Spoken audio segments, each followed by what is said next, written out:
welcome back to my channel. So guys, I'm here on the road, and I was trying to locate that very spot where Yvonne was found, and it's very close by. I can't find the particular street, but I know essentially where it's at, and so I've done a little bit of a circle, and I still cannot seem to come across the actual street, so I'm thinking of maybe stopping to ask somebody.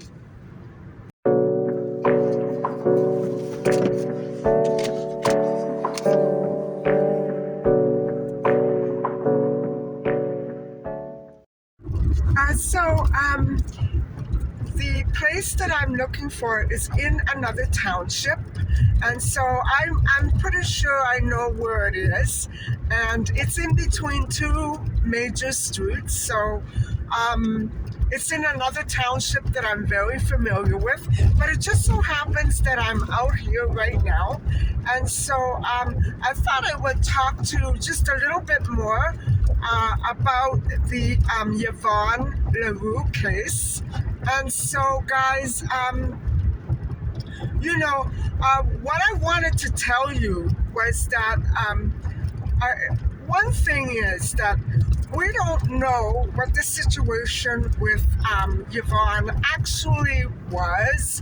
We only know what she told her mom, and I'm very sure that she tried to spare her mom as many details as she possibly could, because what mom wouldn't be alarmed at her daughter's involvement with a criminal group.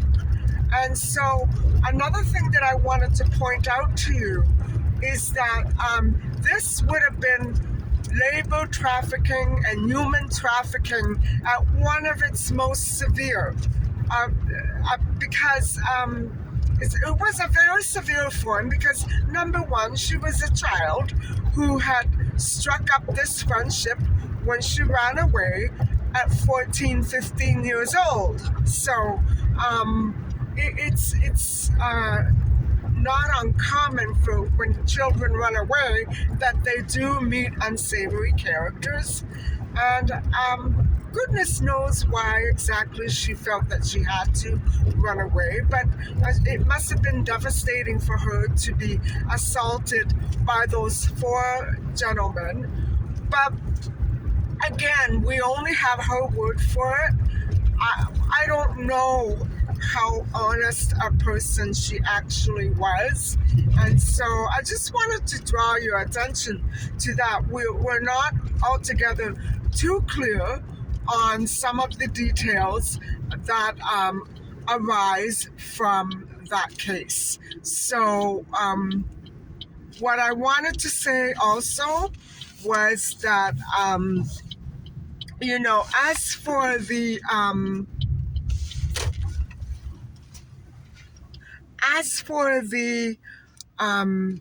police involvement, we have the mother. Later on, I'm going to get to it, but we have the mother denying facts that were inserted by the police, which in fact did not happen that evening on which Yvonne had the group counseling meeting. So that's what I wanted to tell you. And this is again what I talked about in our last case with Becky Middleton, and it just reeks of corruption. And so I'm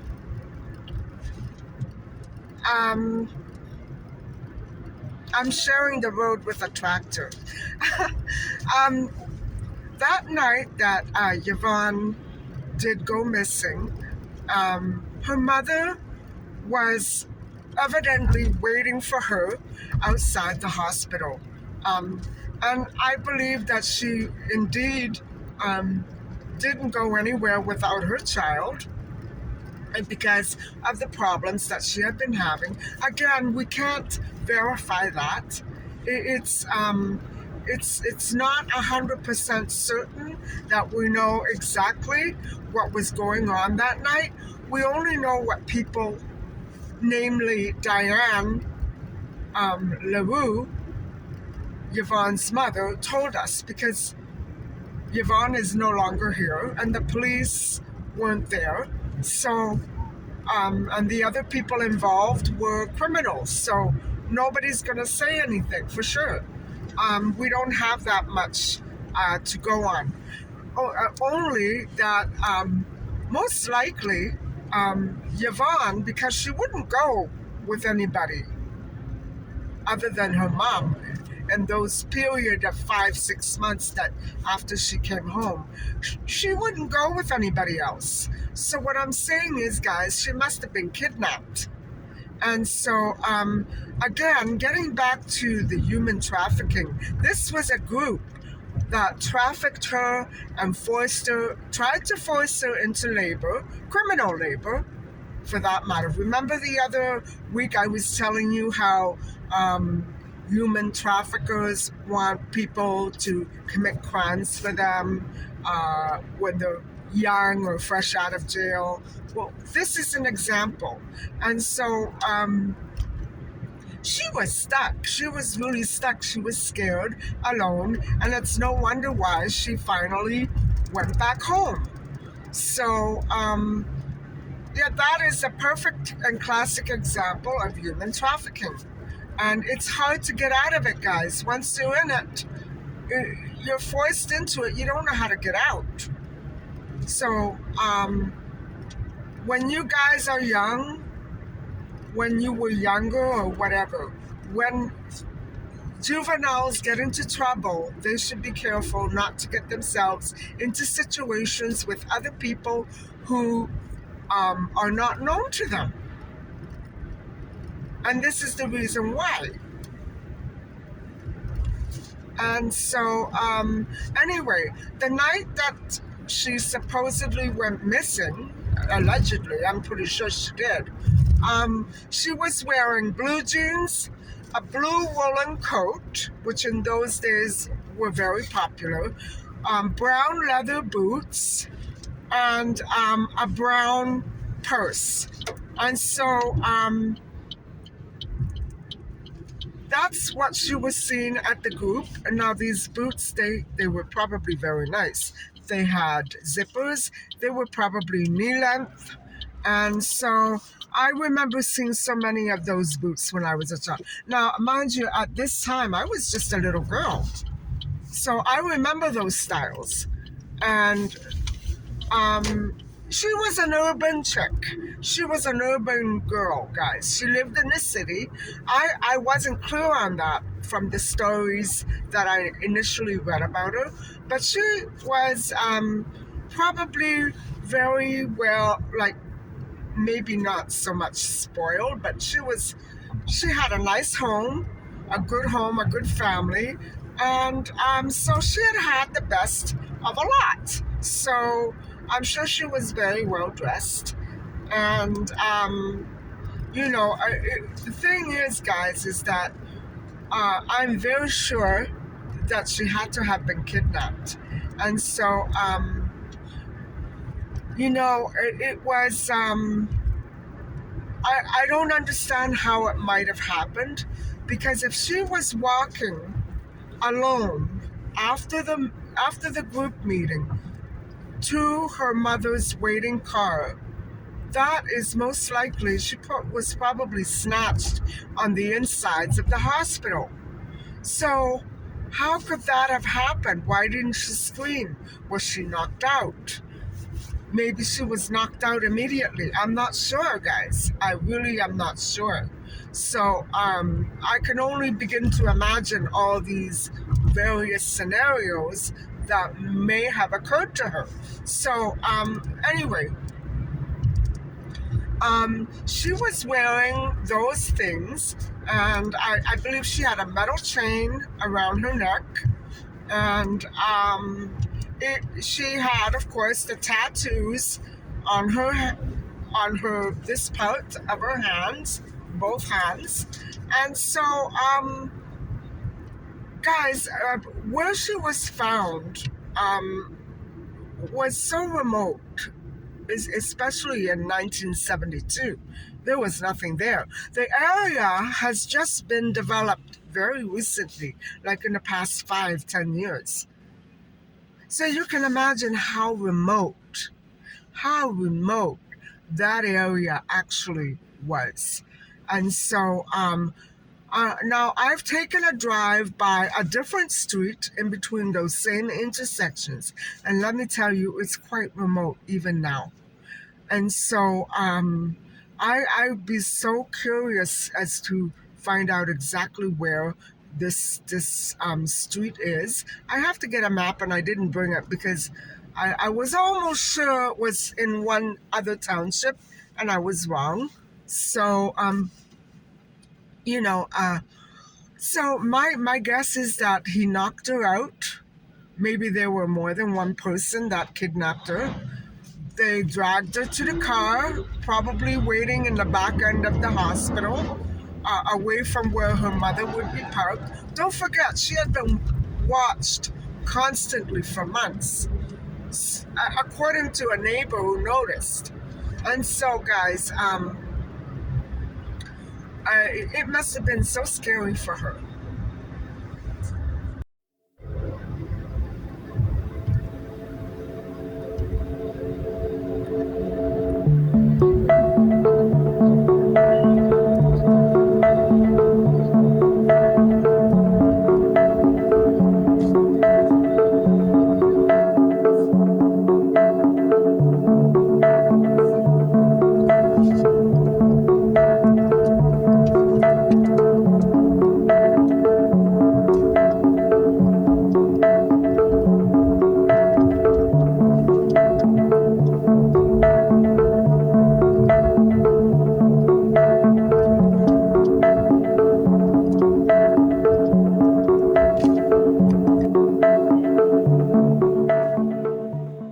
Hi, everybody. If you'll excuse me for a while, I just got in, but um, I didn't buy anything. I am so exhausted. I went to bed at 5 a.m. and I got up at 7:30. So I'm a little tired. I just want to have a nap, and I don't know when I'll wake up, but I will finish the story on Yvonne, um, Yvonne LaRue when I wake up. So I'm sorry. I can't stay awake, and I usually do take a nap when I get up very, very early and don't sleep enough. So I just all of a sudden something came over me and I have to sleep. So I'll talk to you later.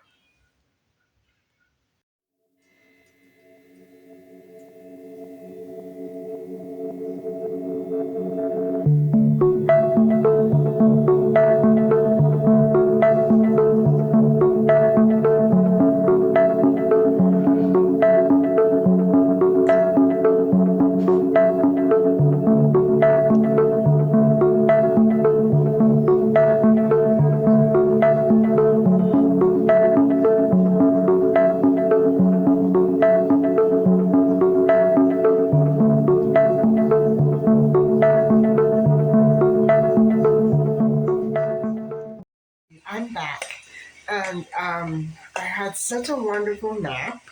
About a 2, 3 hour nap. A little bit too long, wouldn't you say? But I only had 2.5 hours sleep, and I woke up feeling very refreshed this morning, even though I hardly slept. It must be because I haven't been doing too much exercise other than housework and cooking. Um, and so, as you know, I started the starch solution last week. And I have to tell you, I have been losing so much water. I don't know whether it was because I was retaining. I do know that it does do that to your body when you first start it. But my goodness, uh, you know, 4 or 5, 6 times in an hour. It's too much for me. So all that excess water is finally getting out of my system. And so I'm feeling a little bit better. And I have to say that all those meditative uh, channels that you guys have are really helping me relax. And so that my mind and my thoughts are not always filled with anxiety. You know what I'm saying? And especially dealing with this topic, a lot of it hits very close to home, meaning it feels familiar to me. And so all these missing cases and the strange behaviors of some people in these situations, it's all hitting close to home to me. And so today I was talking a little. And so, as I was saying, when I don't know what it is, I guess there's some sort of interference in here.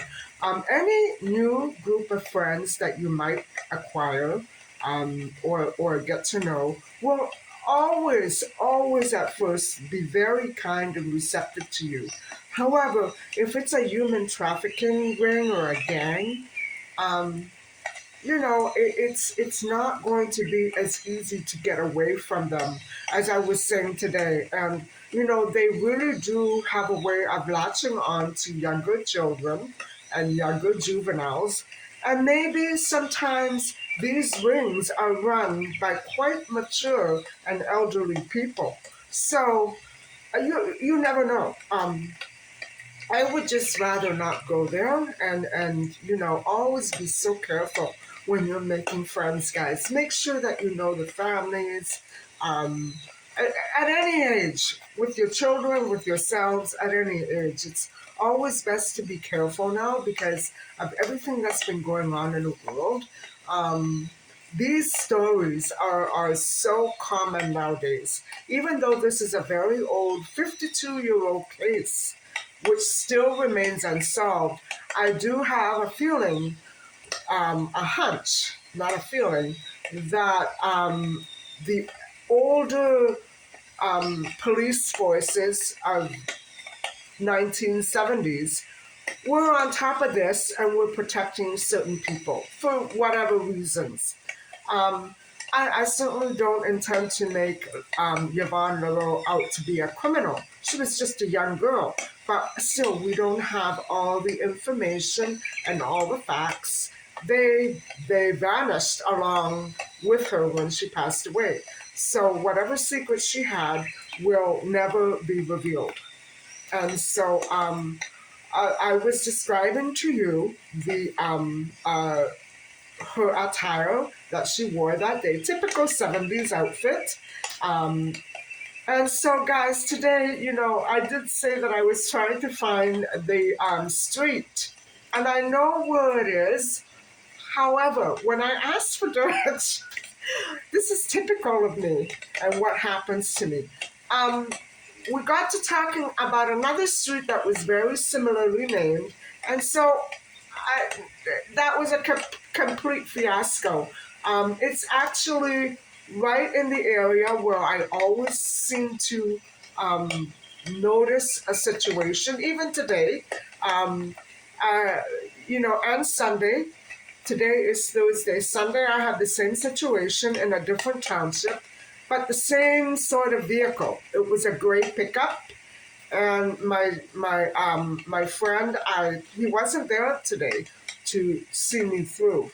But I did pass on the information of the tag, and it just so happens that this person was accused of murder.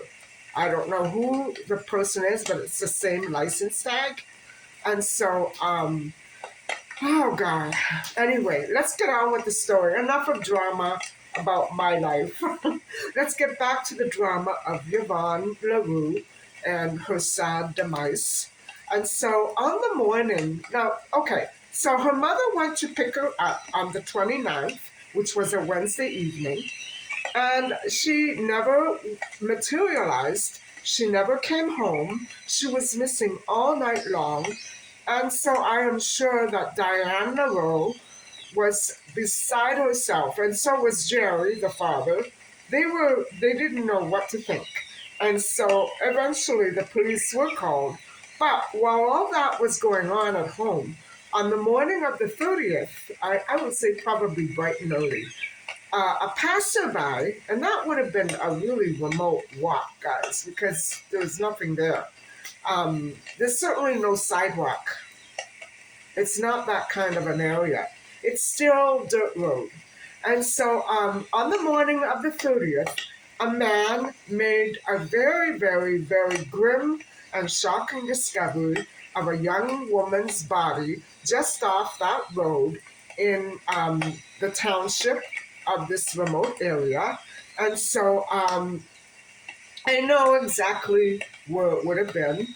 I just, that particular street is so hard to pinpoint because it ends at one intersection and it begins, it's one of those, you know what I mean? So, okay, it is very creepy and remote out there, guys. So anyway, guys, it was 24 kilometers north of where she was last seen the night before.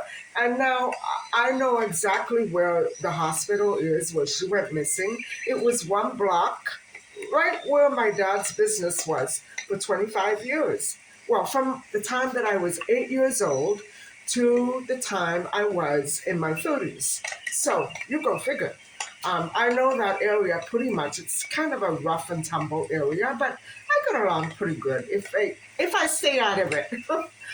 It's very overpopulated there right now. And so back then it would have been very remote.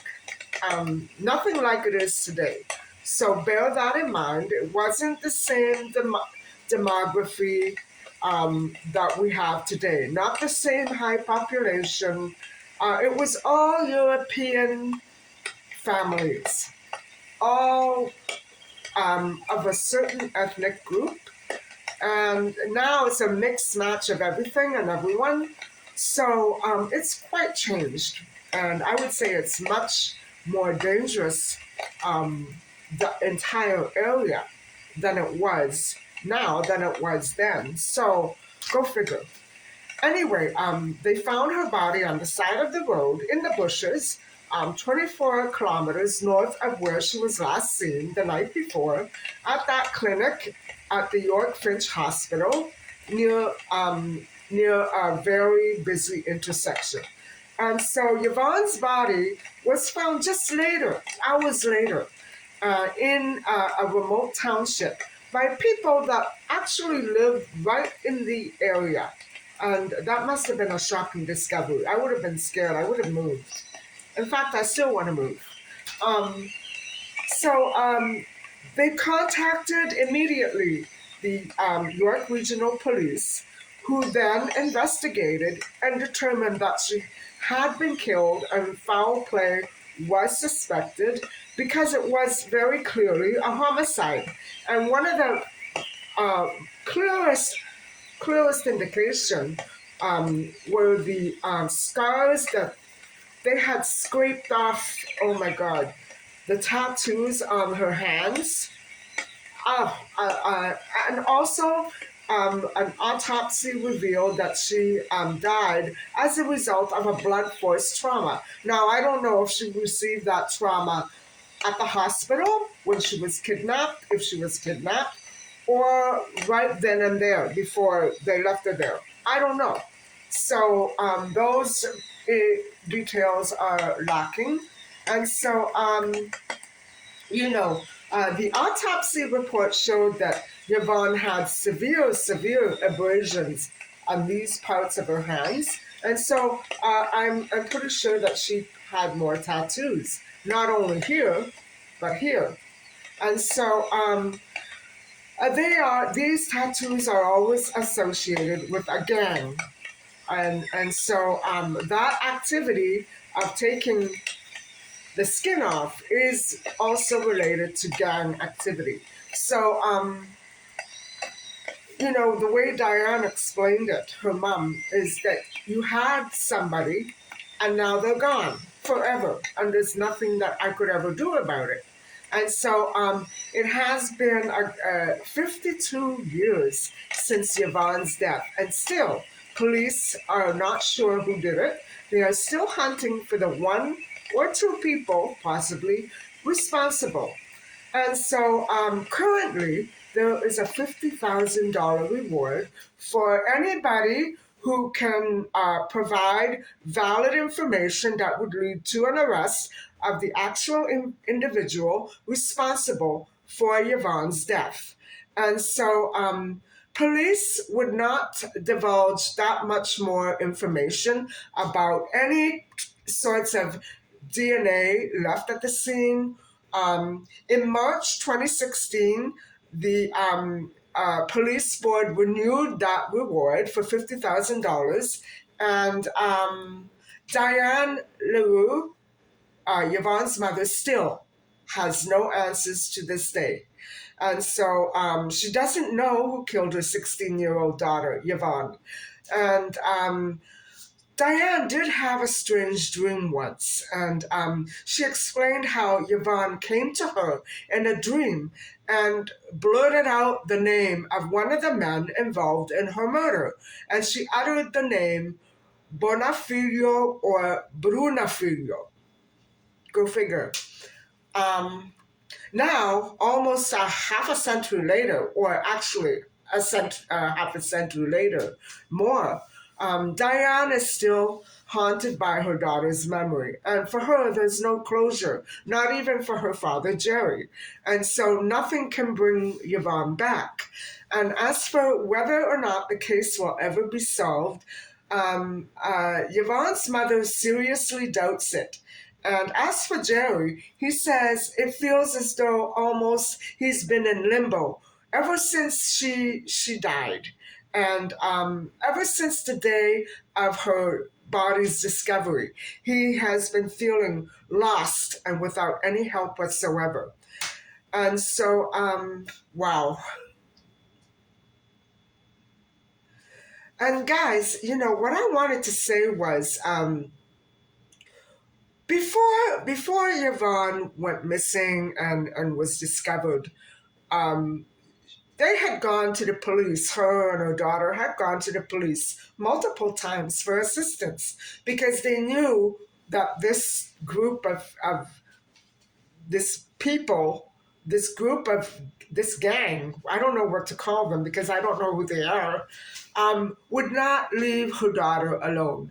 And so I remember going over the files, and Diane tells us in an article that even though they were going to the police for help, the police didn't really give her any assistance and said, well, you better watch her, meaning Yvonne. You better watch her and not let her out of your sight. Well, yes, but that's not why we're here. They were there to report crime. And so the police refused to treat all of that intense stalking and human trafficking as a crime. They didn't figure it was very serious. They offered actually no assistance whatsoever. And what they did do was, when her body was discovered, it's almost as though they were, foreshadowing. I don't know. They said, well, your daughter hitchhiked the ride. And Diana said, no, she didn't. She was waiting for me to show up.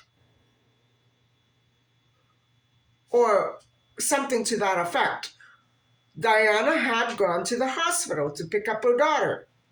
So why would the police insert that?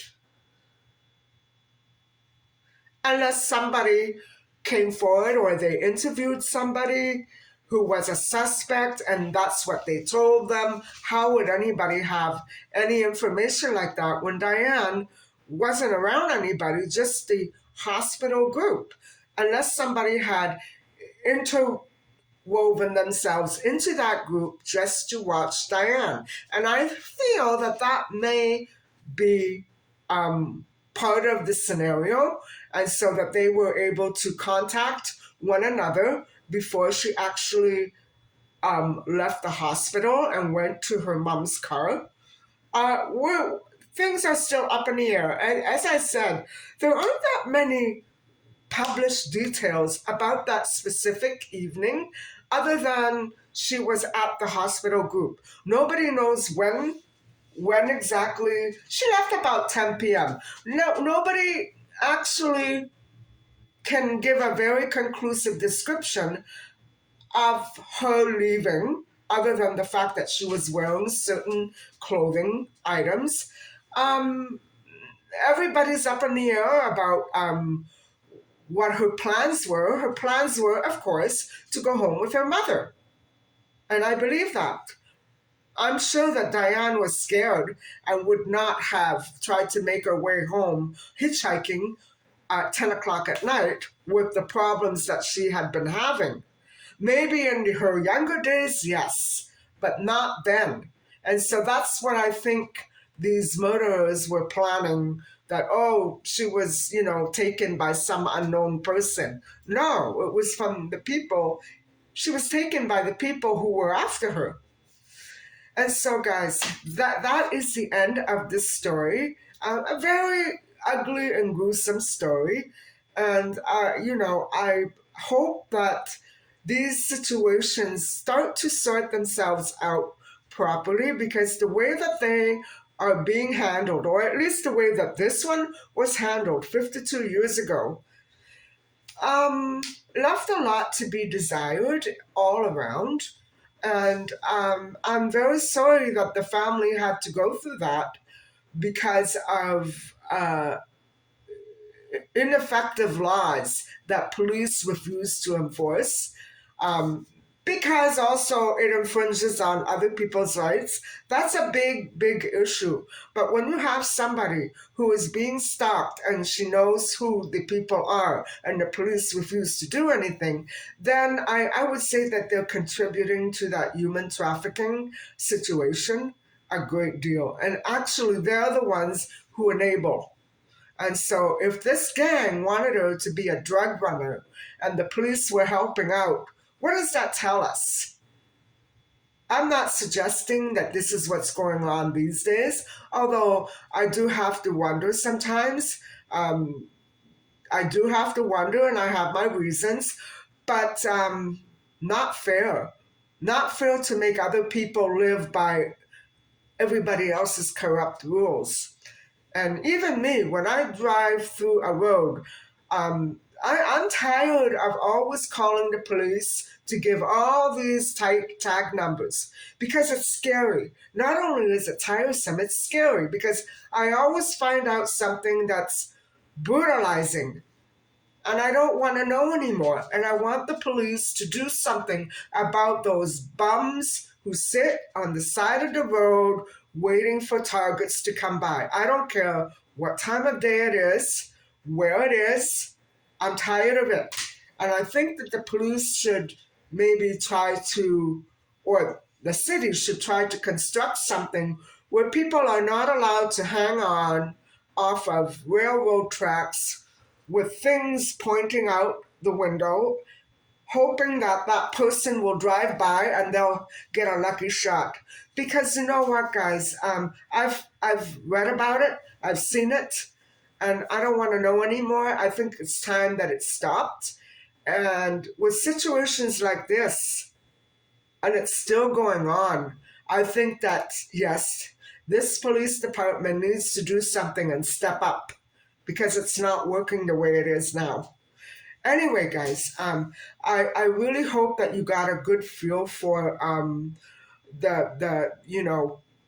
the beautiful young girl who lost her life, Yvonne LaRue, even though she was troubled. I hope that you found this story somewhat interesting, hopefully not too scary, but I think for change to come around, we do need to get scared, don't we? And I thank you very much for watching. And one more thing, guys. You know, I've had children. I think it's because of some of the thumbnails I've been putting up of all these missing children.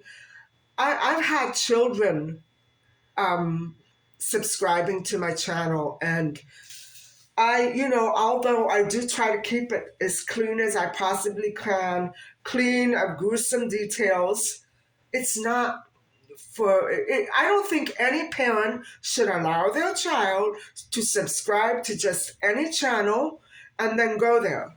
I think that the parents should be there with the child for a given amount of time every day. If they want to follow my channel, that's fine, but mom and dad have to be there. You know, if it is for this content, it's not content for children, although children need to be aware, but maybe this isn't the best way to show them. So I'm sorry that that situation is arising. I'm going to try to tone things down a little, but we have many more cases to go. And so thank you very much for watching. Please don't forget to like and subscribe. Bye for now.